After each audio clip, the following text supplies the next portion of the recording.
विपरीत ध्रुव एक दूसरे को आकर्षित करते हैं। ये प्रकृति का नियम है। यही नियम कार्बनिक रासायनिक अभिक्रियाओं पर भी लागू होता है, जहां विपरीत आवेशित अभिकर्मक अभिक्रिया करके उत्पाद देते हैं। इस वीडियो में हम अभिकर्मकों तथा उनके प्रकार दोनों का अध्ययन करेंगे। अभिकर्मकों को मुख्यतः दो प्रकारों में वर्गीकृत करते हैं, इलेक्ट्रॉन रागी और नाभिकरागी।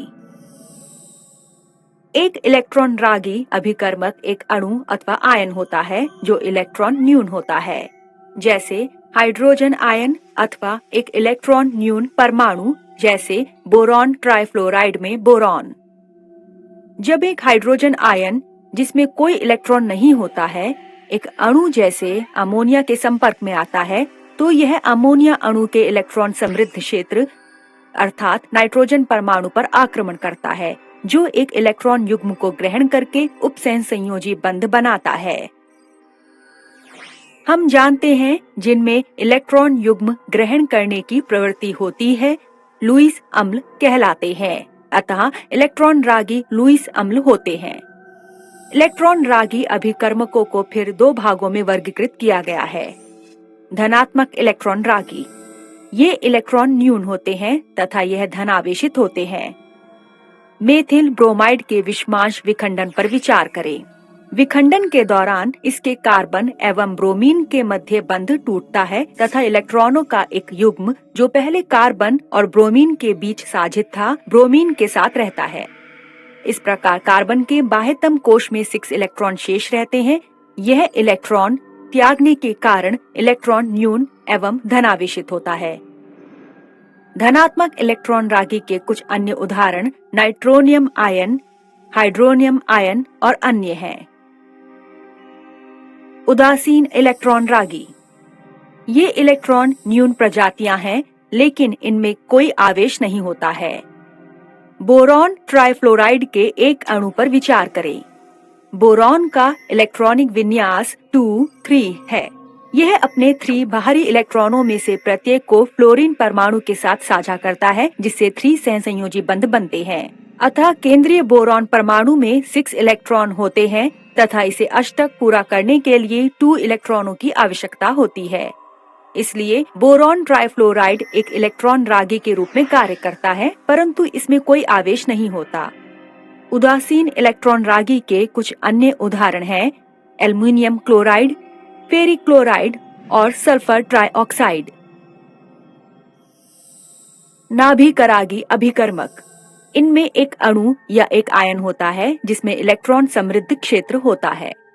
जैसा आपने हमारे पहले अमोनियम आयन के निर्माण के उदाहरण में देखा है, अमोनिया के नाइट्रोजन पर एक एकाकी इलेक्ट्रॉन युग्म है जो नाभिकरागी के रूप में कार्य करता है, क्योंकि यह एक उपसहसंयोजी सहसंयोजी बंध बनाते हुए इस युग्म को एक आने वाले हाइड्रोजन आयन को दे सकता है। जल एक अन्य सामान्य नाभिकरागी है जिसमें इसके ऑक्सीजन परमाणु पर 2 एकाकी इलेक्ट्रॉन युग्म होते हैं जिन्हें अन्य परमाणुओं को दान कर सकते हैं। नाभिकरागियों जैसे अमोनिया एवं जल जिनमें एक या अधिक इलेक्ट्रॉन युग्म लेकिन कोई आवेश नहीं होता है, उदासीन नाभिकरागी कहलाते हैं। प्राथमिक, द्वितीयक और तृतीयक एमीन और अल्कोहल उदासीन नाभिकरागियों के कुछ अन्य उदाहरण हैं। इनके अलावा कुछ अन्य नाभिकरागी भी हैं जिनमें इलेक्ट्रॉनों की अधिकता होती है तथा आवेश ऋणात्मक होता है। आइए हम मेथिल ब्रोमाइड के उसी उदाहरण के साथ आगे बढ़ते हैं। मेथिल ब्रोमाइड के विषमांश विखंडन के दौरान जब इसके कार्बन और ब्रोमीन के मध्य का बंध इस तरह से टूटता है कि साझित इलेक्ट्रॉन युग्म ब्रोमीन के साथ रहता है, तो ब्रोमीन एक अतिरिक्त इलेक्ट्रॉन प्राप्त करता है और उस पर एक ऋणावेश विकसित होता है। ये एक ऋणात्मक नाभिकरागी के रूप में कार्य कर सकता है। साइनाइड आयन और हाइड्रोक्साइड आयन ऋणात्मक नाभिकरागी के 2 उदाहरण हैं।